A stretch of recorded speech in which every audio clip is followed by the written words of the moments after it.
The Ensemble podcast is intended for professional financial advisors. All discussion is limited to publicly available information and should not be interpreted as legal, professional, or financial advice. Ensemble does not hold an AFS license nor provide any financial services. Before making investment decisions, you should obtain financial advice from a qualified financial advisor.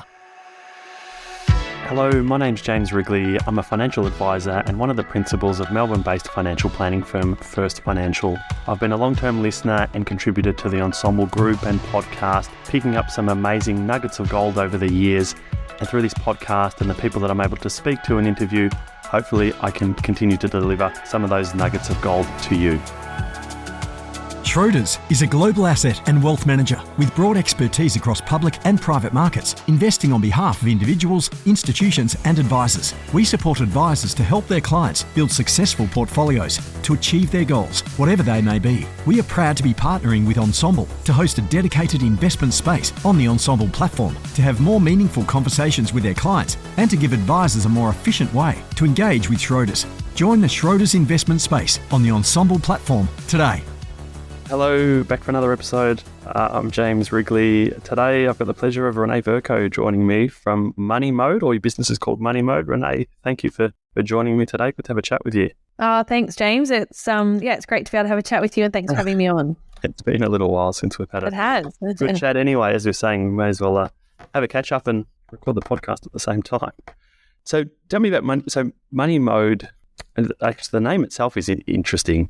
Where's the name Money Mode come from? Does it have some particular meaning to you, or? Yeah, good question, because I agonized over my business name when I set my business up a few years ago, and for me it came about I felt that the money conversation needed to be on the table. It's like we all work in finance and personal finance and dealing with people's money day to day, but it's almost like money's this secret language. So I was like, part of my philosophy is really, having that money conversation on the table and being really upfront about it. So I was like, well, I'm going to put money in my business name. And mode was really, the way that you use it can be different for every person. So it's more about money in your mode, if you like, because also my, big belief sort of system is that money's there to support people in the way that they want to live their lives. There's lots of different ways you can get to that destination of where they want to get to, but really the ultimate goal is to be able to, help people support their lifestyle in the way that, they want to be living it. So money serves that purpose to be able to do that. Yeah, nice. So, It's an interesting story. To it. So how long have you had the business for? How long have you been operating?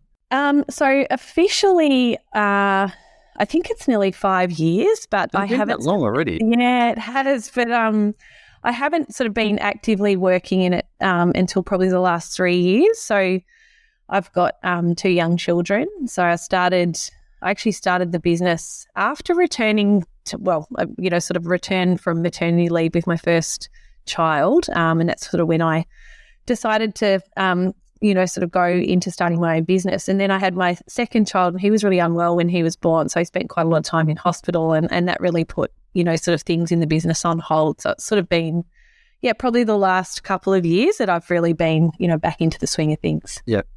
And your son's better? Yes, he's great now. Really good. So, so it was certainly a bumpy ride in those early days. So he had sort of major heart problems when he was born, but they've miracles of medicine these days. He's really good.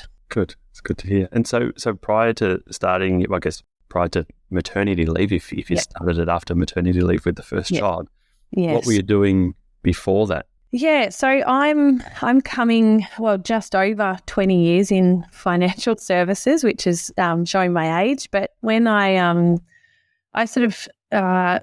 did a bachelor's degree in commerce when I sort of went to uni, and I didn't really know what like most young people, you don't know what you want to do when you grow up. But I'd always done really well in accounting and maths, and sort of followed that pathway through, and that's why I ended up doing a commerce degree, but still not really knowing what I wanted to do. And I was studying at Deakin Uni, and they just introduced the financial planning as a sub-major of their finance thing. So I was sort of one of the first ones to go through that. And as soon as I started, this is honest to God, as soon as I started studying it, I was like, this is exactly what I wanted to do. I just knew straight away that was the space I wanted to get into. I think just knowing that you could actually impact an individual's lives, in an individual's life, was really, powerful thing for me to go through. And then but it was really hard to get your foot in the door in financial planning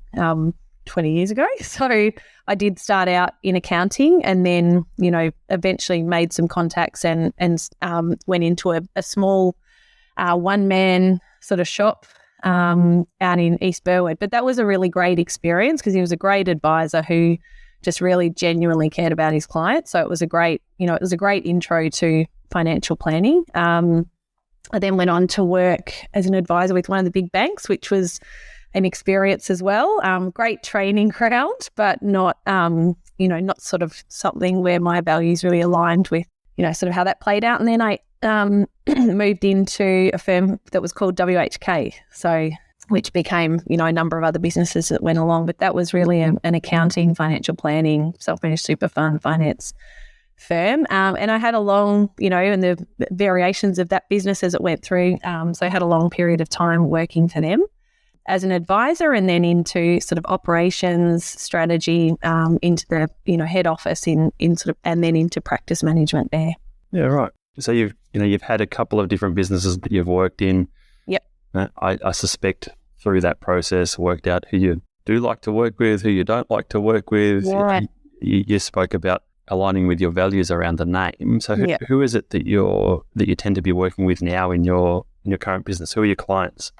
Yeah, good. That's a great question. So I've been a female advisor and I've probably brought a bit of a female voice to, in the way I, sort of talk about financial planning. My brand colours are all pinks and all that sort of thing, which is, so I'm attracting a lot of female clients. So I've got, and I do have some males as well, but I'm predominantly attracting male. What did I just say? Female clients. So those, I've got, a whole range though. People, widows, divorcees, and it ranging in from, sort of the empty nesters to, to younger families and to retirees. So I've got a full breadth, which is what I enjoy. I like the different types of clients to work with. I think for me, what and this is probably, I'm sure we'll get to this, but one of my probably big frustrations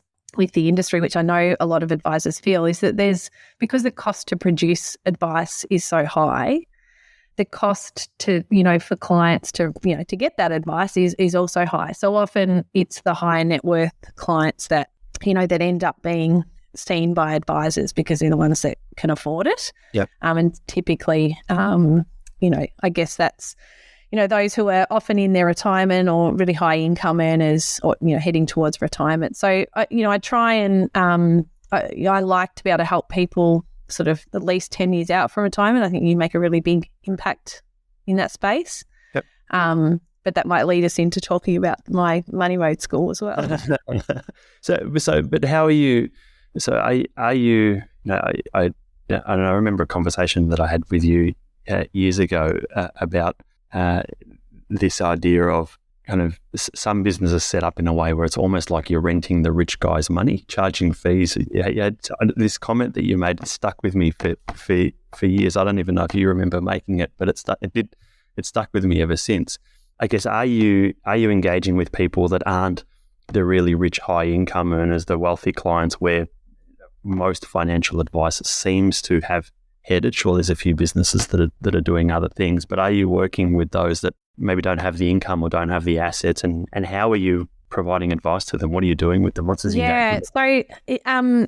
Yes and no, and I think this is where because it does get to that cost benefit point, like with what you have to charge to be able to provide that one-on-one personalized advice, which is my big frustration with the industry, which I know a lot of us have, but it just doesn't make a lot of sense. But and that's really where I've sort of brought in this part into my business, which is education based and being able to help provide the education know-how to those that class, I guess, of clients or society, so that then they can at least go about doing something before they're and know when to go and get the advice that they need, but at least that they're getting some support before they're ready to to take that advice step. Yeah, and you mentioned before your pink colours and your branding, and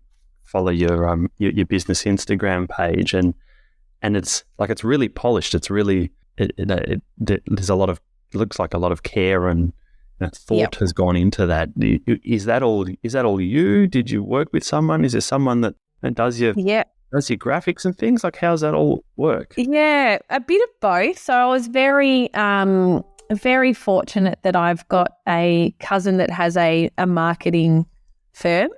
Right. And they really sort of helped me get off the ground in terms of my branding and, the look and feel of my business. I sort of went to them and said, I just want something completely different to the rest of the industry. I don't want any blue. I don't want any sort of masculinity about my branding at all. I want it to be really, soft and feminine and just something that doesn't look like the typical, financial services firm. Yep. So that was a very specific kind of request to them, make it fun and feel good, and it wasn't necessarily to be anti-masculinity. It was also, I wanted to make finance more exciting and digestible and fun, and because you kind of look at this is probably 5 years ago, and you look at how big the Instagram, it still is, but was at that time, and everyone's sort of scrolling pretty things, and it's like, well, let's make something pretty that's like hopefully going to stop people in their tracks and get them a little bit excited about personal finance. And has that, from a business building perspective, is that, like, has Instagram been successful for you? Where do your clients come from? It's been hugely successful for me. Yeah. It's blown me away, actually. I always had the idea that it could be, but until you kind of try it out, you don't really know. And look, in the early days, certainly my clients, a few came from word of mouth, but I've got a lot of clients that have come to me from Instagram, and I've never said book an appointment with me or direct marketed via my Instagram channel. It's all been about, trying to share, my message is sort of coming across and provide education and that sort of thing. But I've had a lot of clients come from that channel. And also the Money Mode school that I run, that's the big, place where students come from on there as well. So it's been really successful part of my marketing, my business. Good one. Can you talk us? So you mentioned Money Mode School. Yep. As I said before we started recording, I was really interested in what that is, how it came about, like what you do. So can you talk us through what you call Money? Yeah. Yep. So it's I think that I would say that's my big passion project. And when one of the drivers when I sort of started my own business was wanting to one of the immediate things I wanted to do was to create this education, platform, if you like, or, resource for people. But it's a hard gig when you first start out because you don't have an audience to tell about. So that's why it's been a number of years, I guess, in the making and building up people in my community that, I guess is the best way to put it. But it really, if I look back, it was something that I'd always, for a number of years thought was a great opportunity to do, to be able to help people. I saw a massive gap in our industry. Like, it was just sitting back and watching, I think watching the barefoot investor phenomenon just really highlighted. And then as we talked about before, the cost of advice. There's I just saw this massive gap. So everyone's buying this personal finance book, millions of people to read to understand what to do with their money.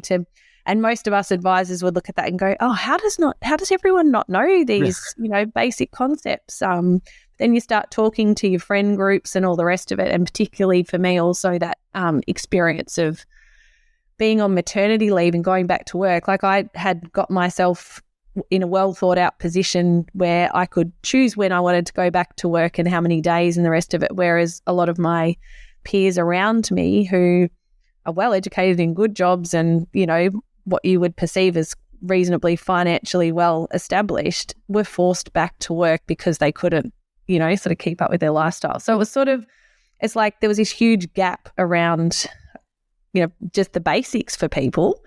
Could see that with all the millions of people buying this book, and then there was nothing in between to financial advice for thousands of dollars. So, you know, sort of that's where my sort of passion came around with creating the Money Mode School, was to kind of be able to find a sort of middle ground to that, be able to give people a bit more support than the basics of a book, and to be able to educate them and have a place where they can ask questions and get support and help, but to really kind of, build their financial knowledge, their financial literacy, get some of the basic foundations in place, so that they're able to, get better at their personal finances. Yeah, right. So can you talk us through like the structure of it? Is there like units that they do? Like what does it actually look like? Yeah, sure. So firstly, I mean, the reason I've called it the Money Mode School again is because, you know, it's sort of like money's not taught at school. So this is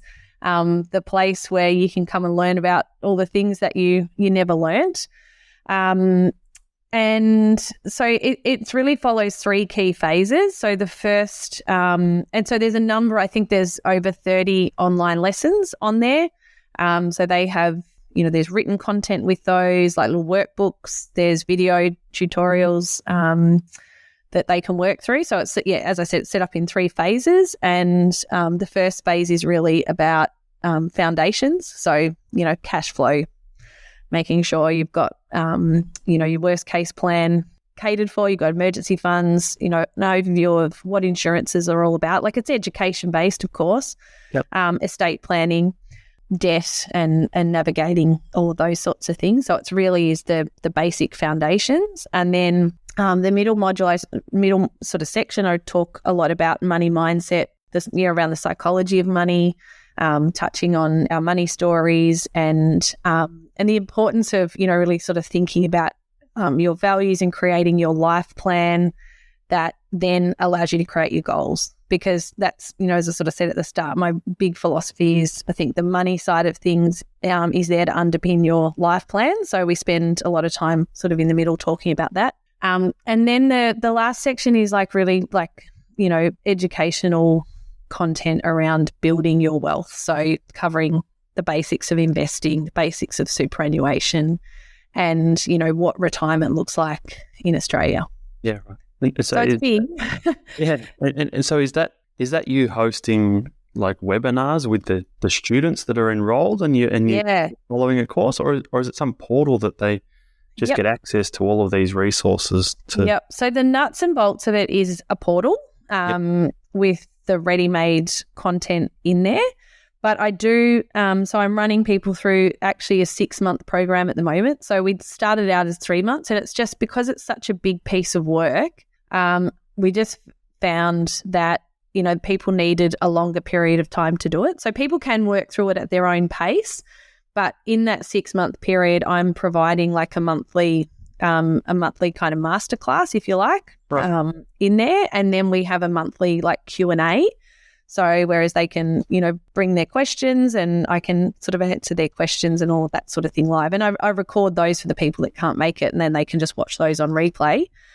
And I've had some guests come in from time to time as well who'll run, you know, sort of special masterclasses. So I've had an estate planning lawyer, a life coach, these sort of, different topics that sort of tie in, but that might not be my expertise. Yeah. And so the monthly webinars or so that's keeping a particular pace through the 6-monthly journey. Yep. And then around that, there's all the other resources that you've either pre-recorded or written up that people can. Yeah.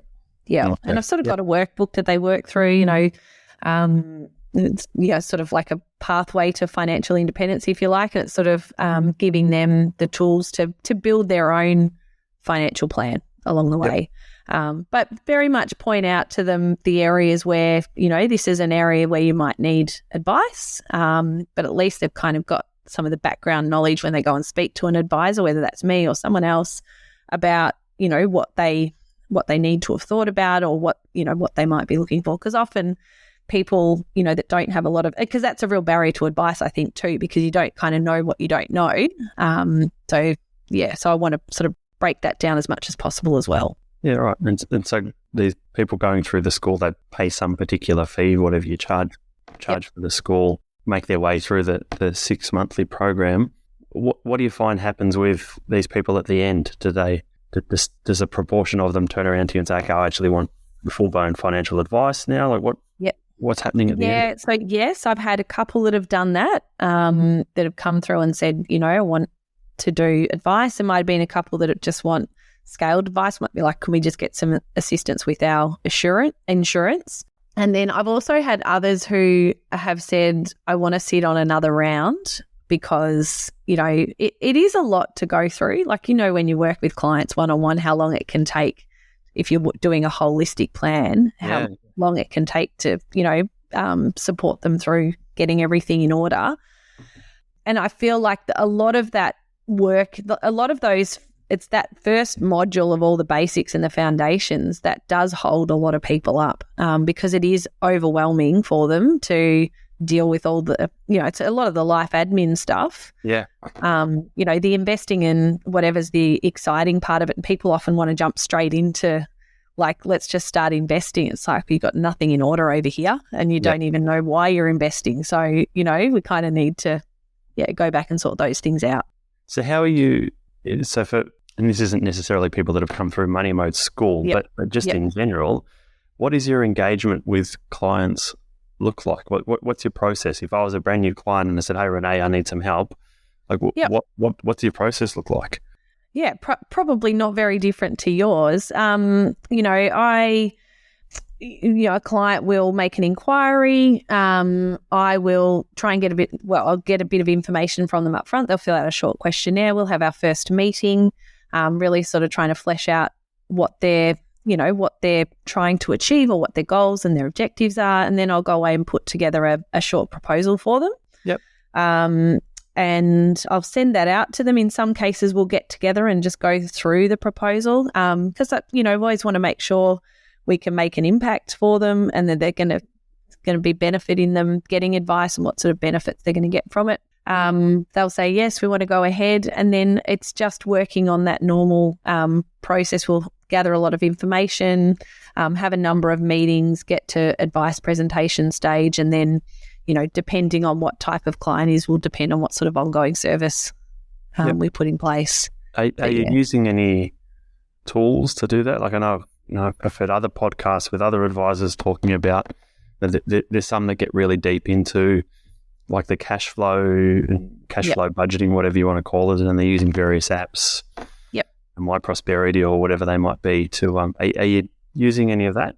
Yeah, so we have been using My Prosperity. So, and that's been, and again, like some clients really love it. Like I think the younger clients really kind of love it. I really had hoped, I suppose, that it would become more of a cash flow based thing for clients. But, I think once you've got your initial cash flow set up and it's ticking along all right, that ongoing monitoring of it's not really needed. Okay. But it has been a great, front end experience for clients. Yeah, I tried. This is going back years ago before the likes of My Prosperity and some of these others are around. Like there was a simplified down version of Xero that I was using with a few clients for a while, and similar to your experience.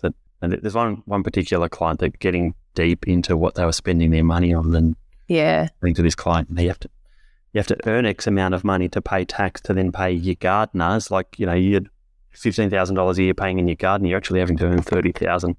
They made some massive changes, but outside of that, aside from this one client, I found it was, a lot of work for, not a lot of reward for the client, and other advisors find a lot of success in that. But look, I find I think, sort of doing that detailed cash flow and diagnostic work, I suppose, in that initial stage can be really important and powerful for people. But I try and stay away from monitoring every dollar on an ongoing basis too, and that's where I, from a cash flow point of view, encourage people to, get it. You've got to know your numbers. You have to know your numbers to know, what you've got to do. But it's sort of like, let's now then, a bit of a bucket approach for their spending. So go, well, give yourself, let's use the detailed cash flow to set your, set your cash flow model up to start with. But then, try not to be watching every single dollar that you're spending, because we want to focus on the big picture. We want to focus on the outcome of the goals too. And so you mentioned a couple of young children. How are you operationally? How are you running the business? Is it just you on your own? Do you have some type of support? How many days a week are you working? What does the business look like for you? Yeah. So now, because so I've got a full-time, or she's not full-time actually, she's 3 days a week support person who works with me. So that's been almost 12 months. So it was, I started the business from scratch. I didn't buy any clients. I didn't, because I hadn't been in an advisor role for 5 or so years, I didn't have clients that, came over with me. So I started from ground zero. Wow. So it was, it was like I wore every single hat in those first couple of years, which was pretty intense at times. But yeah, got to a position last year where I put on a part-time support person, Kerry, who's was been an absolute game changer for me. And I do outsource little bits here and there. So I do now have someone on and off that helps me a little bit with my social media, doing some, content on my website, newsletters and things like that. And so I just sort of outsource bits and pieces of that, and have, paraplanning support as well. So I also, because I have got the young kids, and that was a bit of a decision in starting my own business as well, is I want to be there for school drop-off and school pick-up and being able to, take them to after-school activities and be the parent helper in the classroom from time to time. So I try to stick to 4 days a week, but that can be spread over some nights, some weekends, but it gives me flexibility during the day. So yeah, I'm trying to get better at my work-life balance every week. And I've spoken to a couple of other people that have started their business from scratch. Someone I was speaking to recently is really in the early stages of starting. How and when do you know when to get that first support? You mentioned someone that you've got that's working with you part-time now. Yeah. How did you know when to do that? Was it when you thought I had the money in the business to afford it? It was What decision did you come to? Yeah, for me it was that. I'm quite conservative in terms of business projections and things like that. I probably could have brought her on earlier. In hindsight, having someone earlier would have been a lot less stressful for me. But it was so challenging to find someone. That's the other, really challenging to find someone. She's actually based in Brisbane. I'm in Melbourne. So, but so much done online now that it works fine.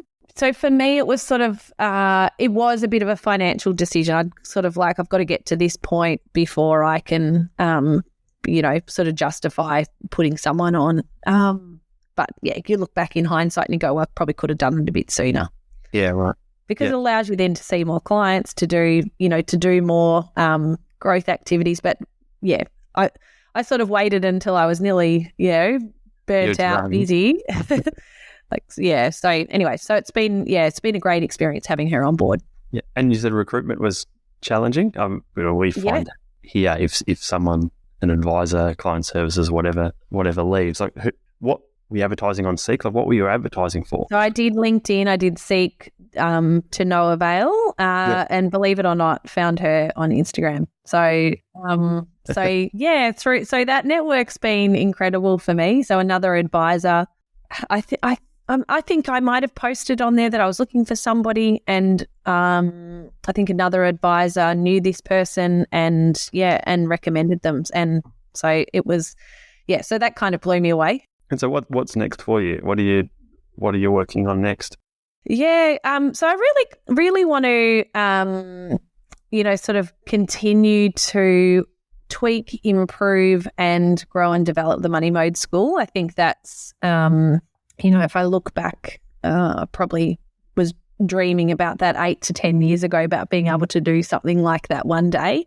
But the reality is that, it's a different business model to advice. Like, that's probably been my biggest learning curve. Like, course creation and financial advice are two completely different types of businesses.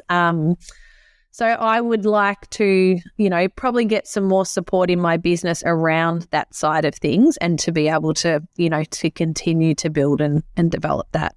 Yeah. How many people are you getting going through the course?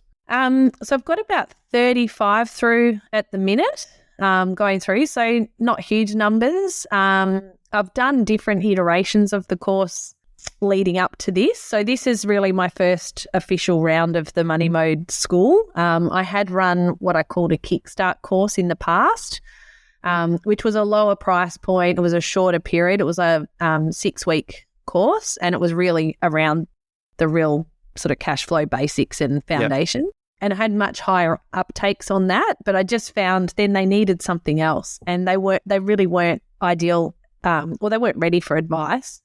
So being able to sort of build out the school. So I'm going to continue to sort of tweak that and find, I don't think I've quite nailed exactly where where it needs to be right now, but to continue to develop that would probably be my next focus. And I'm sure that's something that will just continue to evolve over time as industry changes, as your interests change. Yep. I don't imagine there'd ever be a point where, hey, my Money Mode School's finished and you don't touch it for 5 years. Yep. Surely you'd be tinkering with it all the time. Yeah, continuing to do that. And I think, in terms of the advice business, it's a really, I'm in a bit of a quandary at the moment about how I move that forward, because there's only so much one advisor can take on. And I sort of think, do I take on another advisor, or do I just sort of cap my clients at a certain point, bring on more support staff? But it sort of then comes into, how I want to grow that forward. So, I mean, over the next few years, I need to decide what I want to do with that as well. It's a tough point to get to. This that I work in, it's at the other end of the spectrum. There's lots and lots of people here, but other friends and colleagues in financial advice getting to that same point where they're saying, I'm the one advisor, I'm wearing all the hats. Yes, I've got a bit of support, whether it's interstate or overseas or sitting next to you, but it's how do you get, what do you do? Do you just cap it at the one advisor and just do your hours and then that's it, or roll the business into something bigger and buys you time to keep doing the things that you want to do, but there's more people around that can support you? It's a tough thing for everyone, I think. Yeah, it is. But I think, it's just shown to me that there is no shortage of clients out there and people needing advice and support. For sure. So hopefully we can attract more advisors into the industry. We need to, to be able to do that. Good. All right, Renae, well, thanks for joining me today. Thanks for having me, James. Nice to hear about the Money Mode School. Wish you all the best with it. Thank you. It's always nice to reflect on the story, and, you're sort of in it every day. So it's nice to sort of go back and look at the last few years and how it's all evolved. Yeah, you kind of, reflect and appreciate what you've built over time. Good on you. Yeah. Good one. Well, thanks, Renae. No worries. Thanks for having me. See you, James. Bye.